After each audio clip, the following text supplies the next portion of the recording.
WatchMaestro fam, welcome back to the channel. Today, I've been given a very important task. So the team out there has put together a bunch of watches in this briefcase, and they've told me to pick out two of my favorite ones and explain why. So I've never seen these watches before. This is gonna be the first time I'm gonna be having a look at them. And then I will pick out my favorite ones and I'll tell you why. So let's have a look and see what they've actually picked for me. Okay, all right, so it looks like they've picked out essentially some mid-tier watches and then some top-tier watches. So let's start with the mid-tier watches, and I'll tell you my pick of the ones. So I'm not going to talk about all of them. I'll pick 4 of my favorite ones from the mid-tier watches, and then I'll go through them one by one. So I'm going to pick the Pepsi. I'm gonna pick the Submariner. I'm gonna pick the Cartier, and I'm gonna pick the Breitling Premier. So, okay, let's talk about each one and why I pick these, and then I'll tell you which one's my favorite. So let's begin with the Submariner itself. So Submariner is a classic. Every guy who's owned the watch for a while either has one or is going to have one or has had one in the past, especially the classic Submariner with the date. The design has been relatively unchanged for quite some time. It is a fantastic watch, very reliable, very durable, and you really can't go wrong with it. It is a great tool watch. It looks great. You can wear it formally, you can wear it casually, and you know, maybe I'll tell you what I'm actually looking for in a watch when I'm making these decisions here right now. So firstly, I look for obviously the looks of the watch. It's got to fit my style, right? The way I like it to look. Secondly, it's got to be a little bit versatile, unless it's a really standout watch. Meaning, I should be able to wear it in a casual setting and also in a more formal setting. Again, unless it's a really standout watch and I'm prepared to sacrifice one for the other. And also I gotta believe in the actual brand. I gotta believe that it's a good brand. They make great pieces, reliable pieces. It has good engineering, right? Good craftsmanship and things like that. So I put all of those together, and that's how I will come to my decision here in these videos. So this one you could not go wrong with, right? But I won't pick this one because it is such a popular choice, right? You see everybody has a Submariner for good reason, but precisely for that reason, of these 4 watches, I would not pick this watch. Next, we have the GMT Master 2 Pepsi. Visually, very appealing. It's put together amazingly well. I personally really like the GMTs for a couple of reasons. One is the color schemes and different color schemes themselves. So this one itself is obviously the Pepsi. You've got the Batman as well, and now you've got also the Bruce Wayne they just released this year, which is the black and the gray. Personally, I think it looks amazing, but I think it's one of those pieces, one of those color schemes that's a little bit polarizing. You either really like it or you really hate it. But I think those people who even don't really like it right now, they're gonna find that it really grows on them. The Sprite, I'm not too keen on, hasn't grown on me, and I don't think it ever will. But the Pepsi itself is a classic one, and I'm pretty sure this was the first color scheme they actually came up with when Pan Am approached Rolex because they needed a watch for their pilots. So this was the very first color scheme that Rolex actually came out with. My favorite would have to be actually the root beer. That is definitely my favorite color scheme of them all. But certainly can't sneeze at a Pepsi. Look, the aesthetics of this, especially on a Jubilee dial, really stands out. Especially with a Jubilee, you can wear this both formally and casually, and it really does pop. It really does look good. The watch is a great watch. I'm a traveler, so this has a little bit more appeal to me because of the ability to be able to tell different time zones. So it's got that functionality. But again, and this is a little bit of a hard decision because it's somewhat of a popular piece. I probably would not pick this, okay? But it is a great piece. Absolutely love the GMTs. So the next one is the Breitling Premier. A little bit of a soft spot for this one because I actually own a Breitling Premier, not this one though. This one is a salmon dial. It's also obviously a chronograph, as you can see here. It really looks nice, but because I own one, really I would not pick this one, but I really like this one. I think it's underrated. I think it's a good watch with a great in-house movement that Breitling makes, and it really looks good.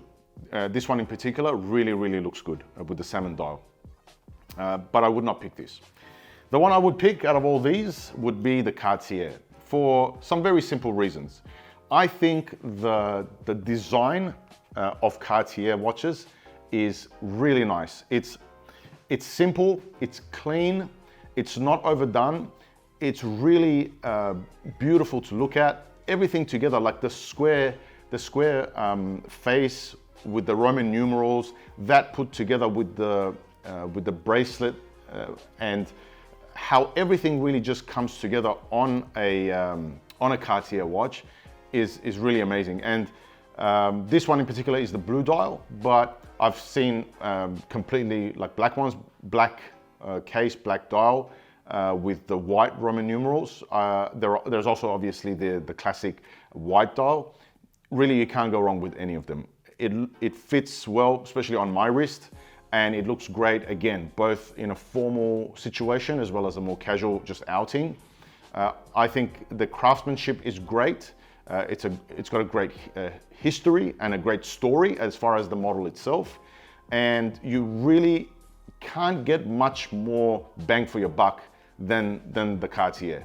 So out of all these four, I would have to pick this, and for the final reason being that it's not as common to see as the other ones, and I like to wear uncommon things. So that's what I would pick out of the mid-tier watches that has been presented to me. Now let's move on to the top tier watches, the big boy watches, and let's have a look and see which ones I would pick and which ones you guys would pick. So again, I'm going to pick my top four. So one would have to be this one, the GMT Saru. Would have to have the RM on there, the AP, and let's do something a little different, the VC with the blue dial. So let's talk first about the RM. The Richard Mille, in particular this one, is the RM 035. On this particular watch, the color scheme comes together very well.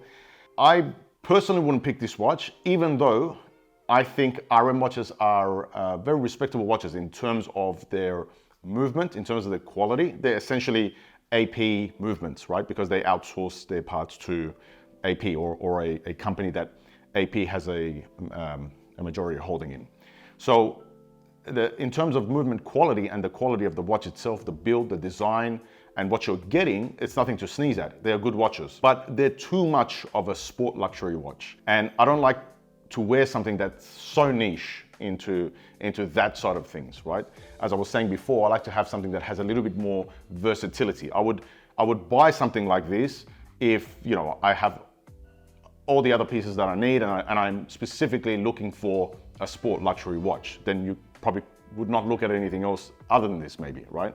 So as fantastic as this looks with this color scheme, and as fantastic as this is in terms of its quality and build and design, I probably would not pick this RM. So we put that down.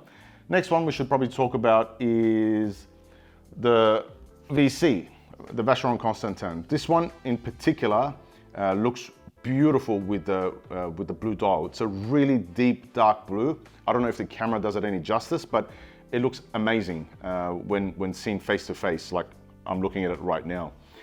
The VCs, I think, are very underrated and underappreciated watches. I particularly like the full yellow gold VCs. I think they look amazing, especially if you're going to wear it for more formal occasions. This one in particular, I can appreciate it. I can appreciate the craftsmanship, but with all that being said, it is somewhat of a watch that you would wear more formally. I don't think it pops enough. I don't think it stands out enough, and I don't think it has sort of utility enough to wear for different occasions and different things. It's not quite me, if that makes sense. So I wouldn't pick this out of these four, but highly respected, and I think they're fantastic watches. The next one we have to talk about is something that always turns heads with everybody who comes in at WatchMaestro and sees this. No matter what watch they're after, they want this one way or another. And this is a Rolex GMT Master 2. It's called a Saru because it has the sapphires at the top and the rubies at the bottom on the bezel. Now, that coupled with the rose gold looks absolutely stunning, I gotta tell you. There is not much you can fault here as far as its looks. And obviously craftsmanship wise, you've got the Pepsi, so you know, it's a GMT Master 2. It does the same thing. Craftsmanship wise, it's a Rolex. You can't fault it. You know it's going to be reliable. You know it's going to be accurate. And looks wise, it will turn heads. However, for me, it's probably a little too much. I think it's something that screams a little too loud. I like things that scream, but not as loud as this, if that makes sense. So I love this watch, but if I had to pick one of these watches, I would have to go definitely with the AP for a couple of reasons. One, I've owned APs before and I really believe in the brand. I believe in the quality of their work. I think they are definitely top tier, highly respectable, one of the highest qualities you can get in the watch world. I love skeleton dials and I love rose gold. And we've basically got a combination of all those three things in this watch right here.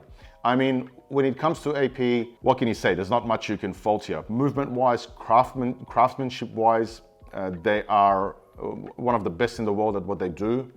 They've been around for a very long time. And with this particular watch, the design and the color scheme, you know, with the rose gold, it's very simple, but also just very eye-catching. You can't stop looking. The design of the bracelet itself coming together with the signature look of the watch face itself, which, you know, anybody who even remotely knows, understands and likes watches understands what this watch shape is, right? It's an AP Royal Oak. And the skeleton dial itself is really a great piece of art, really, when you look at it, to see the way the watch works. And it's something that you can give appreciation to. That put together with the rose gold, this will go well with any occasion, whether it's formal, whether it's a more casual basis, but obviously it yells a little bit louder in the casual sort of situation, but that's completely okay with me. I think this is one of those absolute big boy watches, and it's highly respectable to anybody who's got this on their wrist. So those are my favorite picks of the watches that were here. Did I get it wrong? You guys tell me. Which one would you have picked instead from this selection of watches over here? Put it in the comments below and let's hear about it. Until the next episode.